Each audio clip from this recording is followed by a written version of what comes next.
ಭಾರತ ಚುನಾವಣಾ ಆಯೋಗವು ಮತದಾರರ ಪಟ್ಟಿಯ ವಿಶೇಷ ಸಮಗ್ರ ಪರಿಷ್ಕರಣೆ ಎಸ್ಐಆರ್ ಪ್ರಕ್ರಿಯೆಯ ಅವಧಿಯನ್ನು ಆಗಸ್ಟ್ 8ರವರೆಗೆ ವಿಸ್ತರಿಸಿದ್ದು, ಅರ್ಹ ಮತದಾರರು ಈ ಸದಾವಕಾಶದ ಲಾಭ ಪಡೆದುಕೊಳ್ಳುವಂತೆ ಜಿಲ್ಲಾಧಿಕಾರಿ ಪ್ರಭುಲಿಂಗ ಕವಳಿಕಟ್ಟಿ ತಿಳಿಸಿದರು.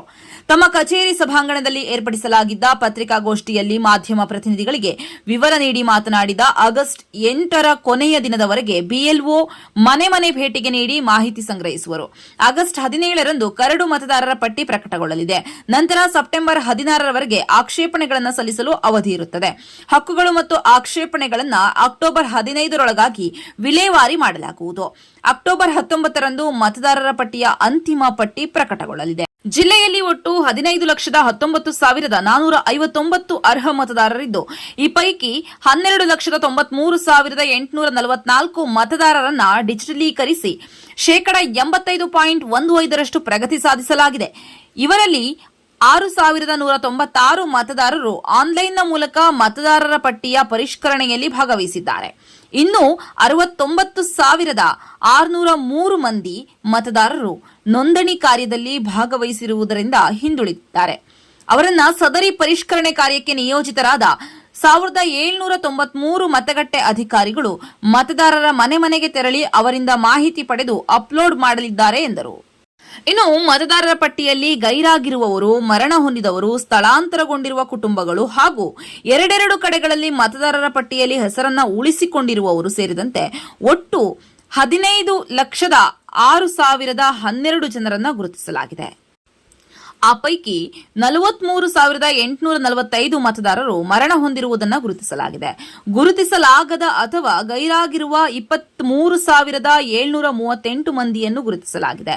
ಜಿಲ್ಲೆಯ ಒಟ್ಟು ಮತದಾರರಲ್ಲಿ 72,544 ಮತದಾರರು ಸ್ಥಳಾಂತರಗೊಂಡಿರುವುದನ್ನು ಗುರುತಿಸಲಾಗಿದೆ.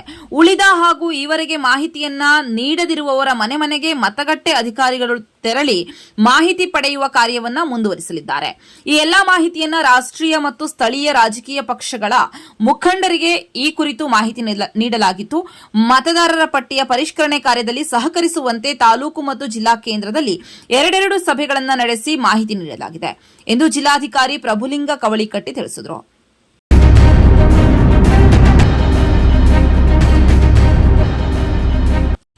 ಒಂದು ಸಣ್ಣ ಬ್ರೇಕ್ ನಂತರ ಶಿವಮೊಗ್ಗ ಜಿಲ್ಲಾಧಿಕಾರಿ ಪ್ರಭುಲಿಂಗ ಕವಳಿಕಟ್ಟಿ ಏನ್ ಹೇಳಿದ್ರು ಕೇಳೋಣ ಬನ್ನಿ.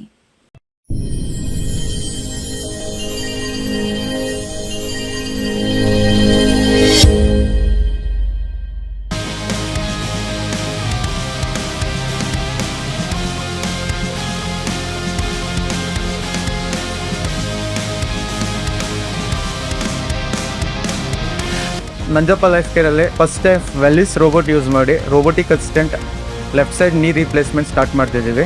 ಆ system is directly from USA imported one. So ತುಂಬ ಜನ ಕೇಳ್ತಾರೆ ರೋಬೋಟಿಕ್ ರಿಪ್ಲೇಸ್ಮೆಂಟಿಗೂ ಕನ್ವೆನ್ಷನಲ್ ರಿಪ್ಲೇಸ್ಮೆಂಟಿಗೂ ವ್ಯತ್ಯಾಸ ಏನಂತ. ಸೊ ರೋಬೋಟಿಕ್ ರಿಪ್ಲೇಸ್ಮೆಂಟ್ ವ್ಯತ್ಯಾಸ ಏನಂದರೆ ನಿಖರತೆ ಜಾಸ್ತಿ ಇರುತ್ತೆ. ಈ ನಾವು ಕನ್ವೆನ್ಷನಲ್ಲಿ ನಾವು ಮಾಂಸಖಂಡ MCL ಲಿಗಮೆಂಟ್ ಅಂತ ಇರುತ್ತೆ, ಲಿಗಮೆಂಟ್ ರಿಲೀಸ್ ಜಾಸ್ತಿ ಮಾಡ್ತೀವಿ. ಸೊ ಪೇಷಂಟಿಗೆ ಪೋಸ್ಟ್ ಸರ್ಜರಿ ಪೇನ್ ಇರುತ್ತೆ.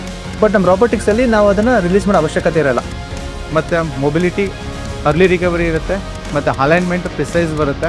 ಇದರ ಡಿಫ್ರೆಂಟ್ ವೇರಿಯೇಷನ್ ಬರುತ್ತೆ. ಒಂದು ಕೈನೆಮ್ಯಾಟಿಕ್ ಅಲೈನ್ಮೆಂಟ್ ಅಂತ ಕರಿತೀವಿ, ಒಂದು ರಿವರ್ಸ್ ಕೈನೆಮ್ಯಾಟಿಕ್ ಅಲೈನ್ಮೆಂಟ್ ಅಂತ ಕರಿತೀವಿ.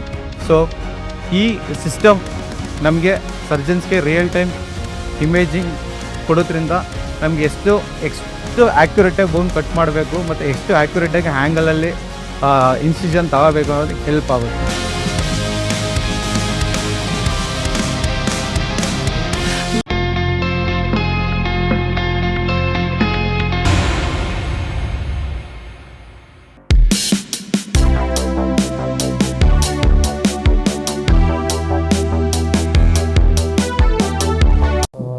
ಮಾಹಿತಿ ಇರೋ ಹಾಗೆ ಪರಿಷ್ಕೃತ ವೇಳಾಪಟ್ಟಿಯ ಪ್ರಕಾರ 8-8ರವರೆಗೆ ನಾವು ಈ ಫಾರ್ಮ್ಸನ್ನು ಕಲೆಕ್ಟ್ ಮಾಡುವಂಥದ್ದು, ಅನಂತರ ಡಿಜಿಟೈಸ್ ಮಾಡುವಂಥ ಪ್ರಕ್ರಿಯೆ ಜಾರಿಯಲ್ಲಿರ್ತದೆ.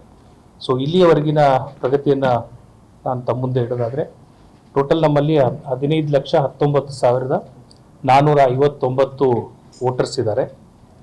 ಇಲ್ಲಿವರೆಗೆ ನಾವು 85.15 85.15% ಅಷ್ಟು ನಾವು ಡಿಜಿಟೈಸೇಷನನ್ನು ಮಾಡಿದ್ದೀವಿ. ಡಿಜಿಟೈಸೇಷನ್ ಅಂತ ಹೇಳಿದ್ರೆ ಅವರು ಫಾರ್ಮ್ಸನ್ನು ಫಿಲ್ ಮಾಡಿ ಕೊಟ್ಟಿದ್ದಾರೆ.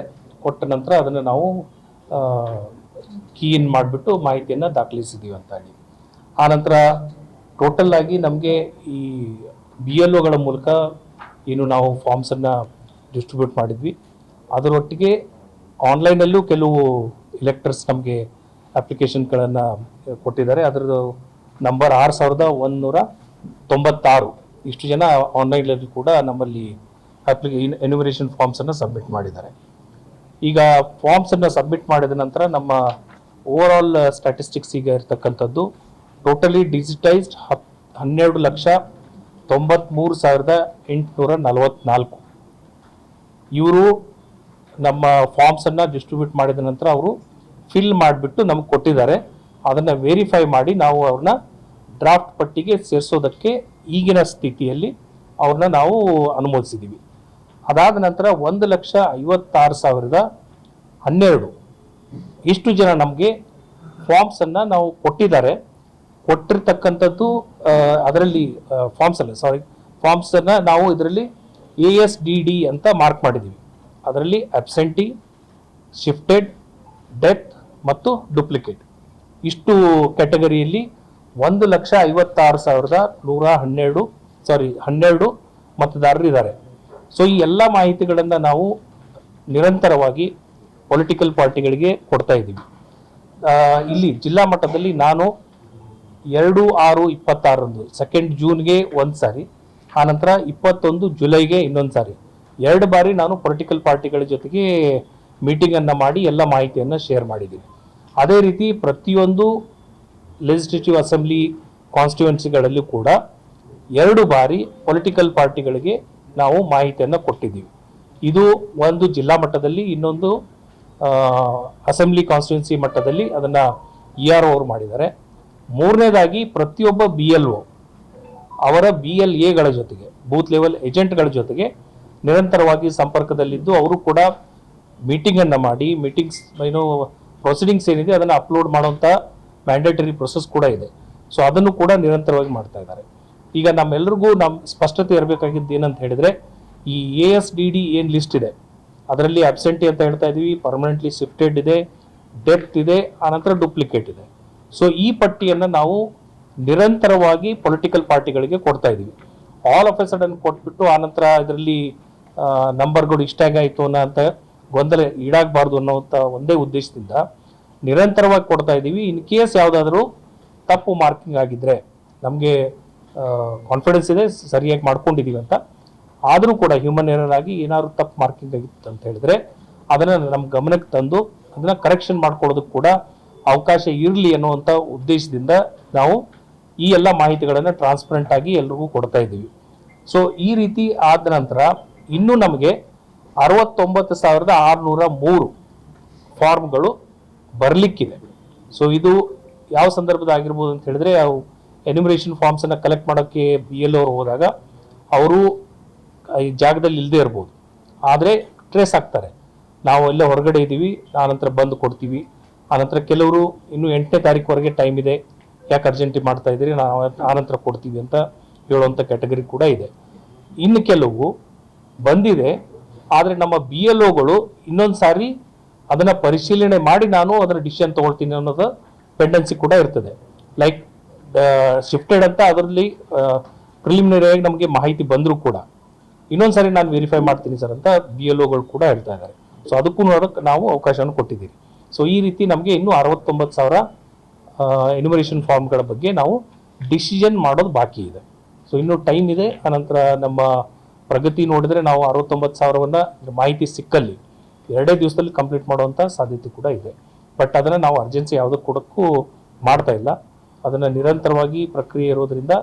ಬಟ್ ತಮ್ಮೆಲ್ಲರ ಮೂಲಕ ನಾನು ಎಲ್ಲ ಮತದಾರರಿಗೆ ಕೇಳ್ತಾ ಇರ್ತಕ್ಕಂಥದ್ದೇನು, ಈ 69,000 ಏನು ಮತದಾರರಿದ್ದಾರೆ ಅವ್ರದ್ದು ಫಾರ್ಮ್ಸ್ ನಮ್ಗೆ ಇನ್ನೂ ಬಂದಿಲ್ಲ. ಅದನ್ನು ತಾವು ಆದಷ್ಟು ಬೇಗ ನಮಗೆ ಫಿಲ್ ಮಾಡಿ ಕೊಟ್ಟರೆ ನಮ್ಮ ನಿರ್ಧಾರ ಎಕ್ಸ್ಪ್ರೆಸ್ ಮಾಡೋದಕ್ಕೆ, ಏನು ಡಿಸಿಷನ್ ತೆಗೆದುಕೊಳ್ಳೋದಕ್ಕೆ ನಮಗೆ ಅನುಕೂಲ ಆಗ್ತದೆ. ಎರಡನೇ ರಿಕ್ವೆಸ್ಟ್ ಏನಂತ ಹೇಳಿದ್ರೆ, ಈ ASDD ಅಂತ ಏನು ನಾವು ಮಾರ್ಕ್ ಮಾಡಿದ್ದೀವಿ, ಆ ಮಾಹಿತಿಯನ್ನು ನಾವು ಎಲ್ಲ ಪೊಲಿಟಿಕಲ್ ಪಾರ್ಟಿಗಳಿಗೆ ಕೊಟ್ಟಿದ್ದೀವಿ, ಎಲ್ಲ ಹಂತಗಳಲ್ಲಿ ಕೊಟ್ಟಿದ್ದೀವಿ. ಜಿಲ್ಲಾ ಮಟ್ಟದಲ್ಲಿ, ಅಸೆಂಬ್ಲಿ ಕಾನ್ಸ್ಟಿಟ್ಯೂನ್ಸಿ ಮಟ್ಟದಲ್ಲಿ, ಆನಂತರ BLO ಹಂತದಲ್ಲಿ.